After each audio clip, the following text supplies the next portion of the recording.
ঈদ, দুর্গাপূজা, শীতকাল আর সরকারি ছুটিতে কুয়াকাটায় বাড়ে পর্যটকের ভিড়। কিন্তু নভেম্বর থেকে ফেব্রুয়ারি এই 4 মাসের বাইরে বছরের প্রায় 8 মাসই অনেকটা ফাঁকা থাকে সাগর পার। এতে ব্যবসা টিকিয়ে রাখতেই হিমশিম খাচ্ছেন পর্যটন সংশ্লিষ্টরা। 2 থেকে 3 মাস বা 4 মাস অ্যাভারেজ হচ্ছে গেস্টের একটু মোটামুটি আনাগোনা থাকে, আর অন্যত্র দেখা যাচ্ছে একদম গেস্ট থাকে না বললেই চলে। 8-9 মাস আমরা একেবারে বেকার বয়ে থাকি, এতে আমাদের অনেক লস হয় এবং ব্যবসার ক্ষতি হয় অনেক। কুয়াকাটা এসে মানুষ ভালো কিছু দেখতে পারতেছে না, এই কারণে দ্বিতীয়বার আসে না। শুধু সৈকতের ক্ষুদ্র ব্যবসায়ী নন, পর্যটকের ওপর নির্ভরশীল 2 শতাধিক আবাসিক হোটেলও ভুগছে একই সংকটে।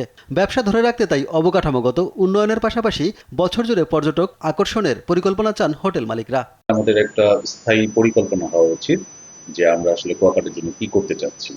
আসলে এটা যখনই বাস্তবায়ন হবে তখন আমরা আশা করছি যে আমাদের আসলে সিজন বলতে কোনো ওয়ার্ড থাকবে না, সবসময় আমরা আসলে পর্যটক পাবো। পর্যটন কর্মীদের মতে সৈকত রক্ষা, যোগাযোগ ব্যবস্থার উন্নয়ন এবং নতুন বিনোদন কেন্দ্র গড়ে তোলা জরুরি। এই বর্ষার মৌসুমে আলাদা কিছু ইভেন্ট এবং এখানে কিছু আয়োজন থাকা দরকার।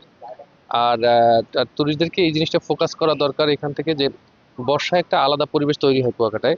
পর্যটকদের অভিযোগ, সৈকতের রেস্কিউ টিমের অভাব, মানহীন আবাসন, ভাঙনের কারণে সৈকত ছোট হয়ে আসা এবং বিনোদনের পর্যাপ্ত স্পট না থাকায় অনেকেই হতাশ। পর্যটকরা যখন পানিতে নামে এখানে কোনো রেস্কিউ করার টিম থাকে না, তার উপরে হচ্ছে হোটেল মোটেলগুলোর এগুলো আশেপাশে যেগুলো আছে খুব কাছাকাছি যে হোটেলগুলো, এগুলো খুব বেশি উন্নত প্রকৃতির কোনো হোটেল নাই। যদি এখানে জাদুঘর থাকতো বা অন্য কোনো জায়গা থাকতো যেখানে পর্যটকরা যে অনেক খুশি পেত, অনেক ভালো লাগতো, তাহলে খুব ভালো হতো। কারণ এখানে শুধু সমুদ্র ছাড়া বাকি কোনো কিছুই নাই।